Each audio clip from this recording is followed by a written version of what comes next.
Hey, Lowell Shepard here. Welcome to the Never Too Late Academy. A special interview today with one of the founders and one of the team, and he's also a family member, my son Ryan.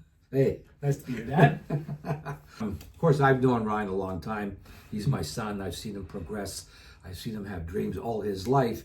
But now he has been in the recruitment business, trying to match the right people with the right jobs at senior level for 15 years? 16. 16 years. He's a leader in his field, but he's recently has written a book called Sell Yourself Like a CEO. You know, I've been reflecting the past few years, starting from COVID. What do I love to do? You know, we've all had some extra time during COVID. Where do we put that time? How do we develop ourselves? What do we enjoy?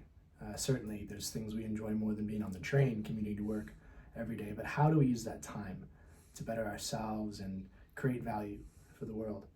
And you know, over time it dawned on me that as I've been in recruiting for 16 years, naturally, in whatever you do, you develop a certain degree of mastery and specialization as well. And the more specialized and focused and niche that I've become as a recruiter, there's more value that I can add on the client side, working with clients, with employers, with decision makers, but less and less to candidates because we're so targeted in what we do, right? It's about quality candidates, targeted searches.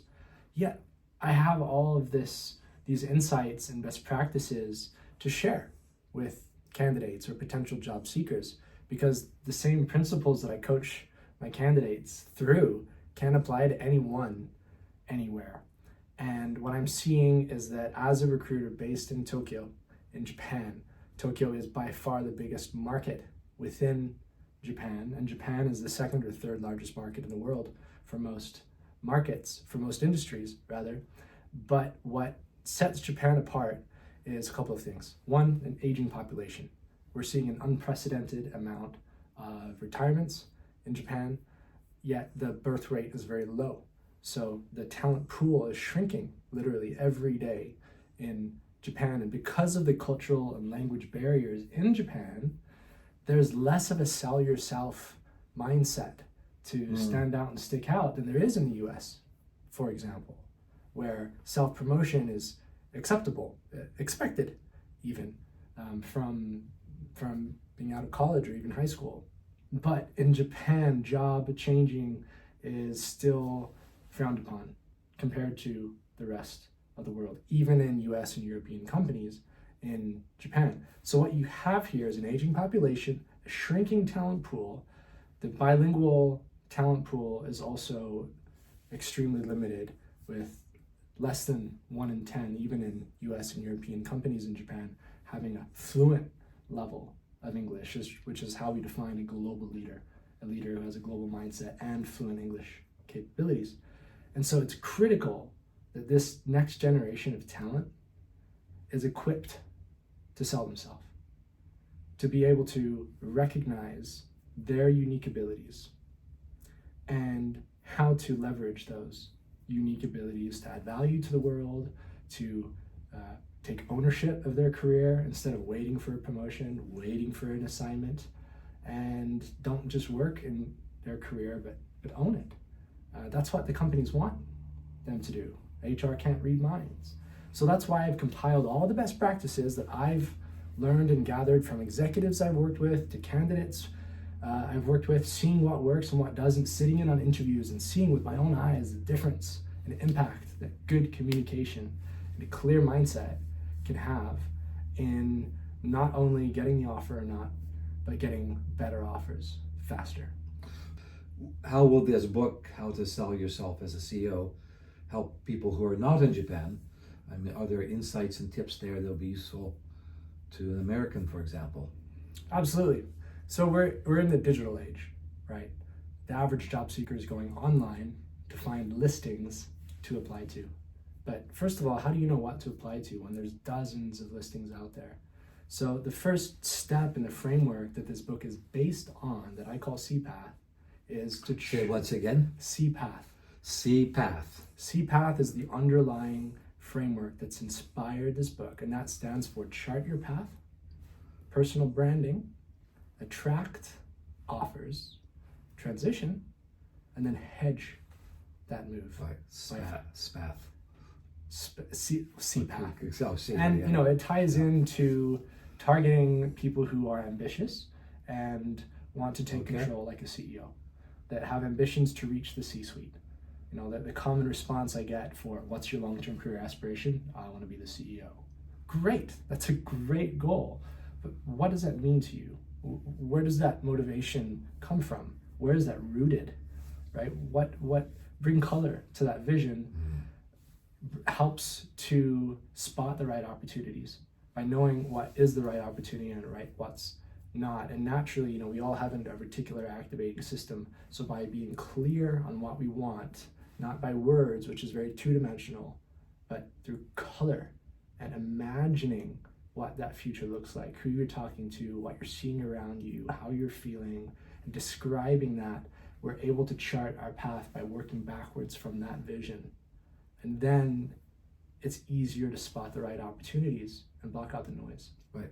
So with the Never Too Late Academy, there's kind of two demographics that we address. One are those entering third chapter of their lives. And then there's the kind of midlife or early adventurers who want to make sure they're on a career path that is appealing, that motivates them. So far, what you're saying, it sounds like all the book is relevant to that midlife adventure or that recent grad. Is it relevant to people entering the third chapter? Absolutely. How? Regardless of what stage of life or career you're at. Because what I've observed is that the CEOs that I've had the privilege of working with and interacting with, what's clear to me is that they have a habit of self-reflection. Right? Life can throw the unexpected at us, but by having the habit of self-reflection, we can pivot that vision through whatever life throws at us. And by having that habit of self-reflection more often, we're able to adjust and stay in tune with where our direction is going, what we're being called to do, or where we feel like our natural desires and talents are driving us to do. So whether you're a new grad out of high school or college, or going into your third chapter or retirement, those are all changes. Right? So being in touch with what that path looks like helps one to be able to see the right opportunities and ultimately take it one day at a time. So you've kind of focused by the title, how to sell yourself as a CEO, but really it's all about imagining what you want to be. Yes. And goal setting. Okay, so we'll put up on the screen a table of contents for the book, but just tell us, what are the key points in the book? Yeah, so there's sort of three parts of the book, if you would. The first is around mindset. So what is the CEO's mindset? What is clarity and confidence and charisma? What does that look like in real life settings so that the reader can model that? You know, right. Again, Good. by imagining a vivid, simple scenario. Yes, I can relate to that observation. That, you know, as they say, act the part, and you'll become that part. So mindset is first. Then it's, you know, strategy. So how to create the perfect CV. I've seen thousands of CVs in my career. Most of them are terrible and difficult to read. So how do you expect to stand out amongst a list of 50 to 100 applicants, especially if you're applying online? It's going to get ignored. Right. So how can you put it into a nice 1 to 2 page format with the right formatting, the right keywords? Because especially for someone who's been in their company a long time, it's very easy to forget that the acronyms used within a company are foreign language to anyone outside. So I find myself reminding candidates of this on a weekly basis. So these kinds of best practices that go into how to brand yourself on paper, because that's representing you. That 1 or 2 pages is representing everything you've done in your career and pointing hopefully towards where you want to go, is strategy, as well as then how to prepare to convey, to communicate, to highlight and showcase that unique skill set and aspirations during an interview to make people want to work with you. And that's not something you can fake. It goes back to charting your path, being in touch with your why, so they can feel that color and feel that authenticity and that drive within you. People, we all crave clarity. And so that really can trigger beautiful relationships, even when people don't get the job, but they can really shine just by being connected with who they are and letting that shine in a meeting. What else do you want to say about the book? So you've asked for the other parts. So there's mindset, Yeah. there's strategy, Yeah. and then there's execution. So you Right. get an offer, now what? How do you know what salary to negotiate? And of course, ultimately it's case by case, but a framework for how to do that, a script for how to do that, and actions that are in anyone's control to get to balance their desires and get a sense of what is market for your particular skill set, and then to communicate your ask in a logical way, not an emotional way. I think I'd like this. No, I'd like this because, and use numbers to communicate that. It's going to have a much bigger impact and land much better with decision makers to get what you're asking for. So mindset, strategy, and execution. And part of that execution is delivering high performance after joining could make or break your trajectory. That's really good advice. In that company. And guess what? There's always going to be risks. Whether you're going from a big company to big company, there's always going to be different culture, decision-making process, resources, unwritten rules. And especially if you're going from a big company to a small company, right? Executives at big companies tend to be attracted to GM roles, general manager roles, of a smaller company where there's a greater span of influence on the organization, more control over the different facets and plumbing of the business model. But then suddenly you'll find yourself having to do your own expenses, having to fix the printer, having to reset the Wi-Fi password. And these are very real challenges that are absolutely part of the screening process for smaller companies. And even more so, something that anyone who's considering to start their own business should consider.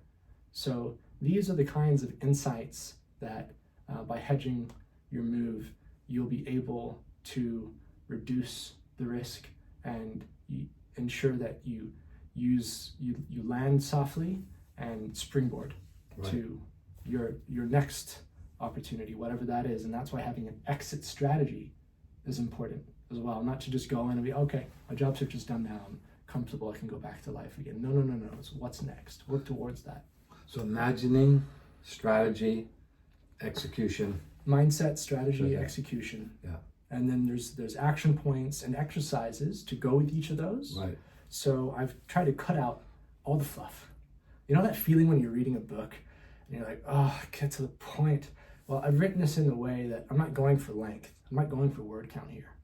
I'm going for results to help you pick up this book, learn from the insights and the stories, do the actions, and put them into practice so you can see immediate results in your life. I hope that this can help as many people as possible. So how do people get a hold of the book? Yes, so it is available now for pre-order on Kindle in 14 markets. So you can pre-order the book by going to www.sellyourselflikeaceo.com. That's all one word. It'll come across the screen. Yeah. And click the Amazon link, and it'll take you to the market that you're in. And from there, then there's also a free workbook that you can download so that you can immediately start to think about things like your values, like your career mission statement, and some other frameworks to help you with wherever you are in your journey right now. It's never too late. If we talk about the third chapter demographic, if you're someone who's in your third chapter and wondering what to do next and trying to bring shape or color to that, what I've observed is that those going to the third chapter have more limiting beliefs than someone younger.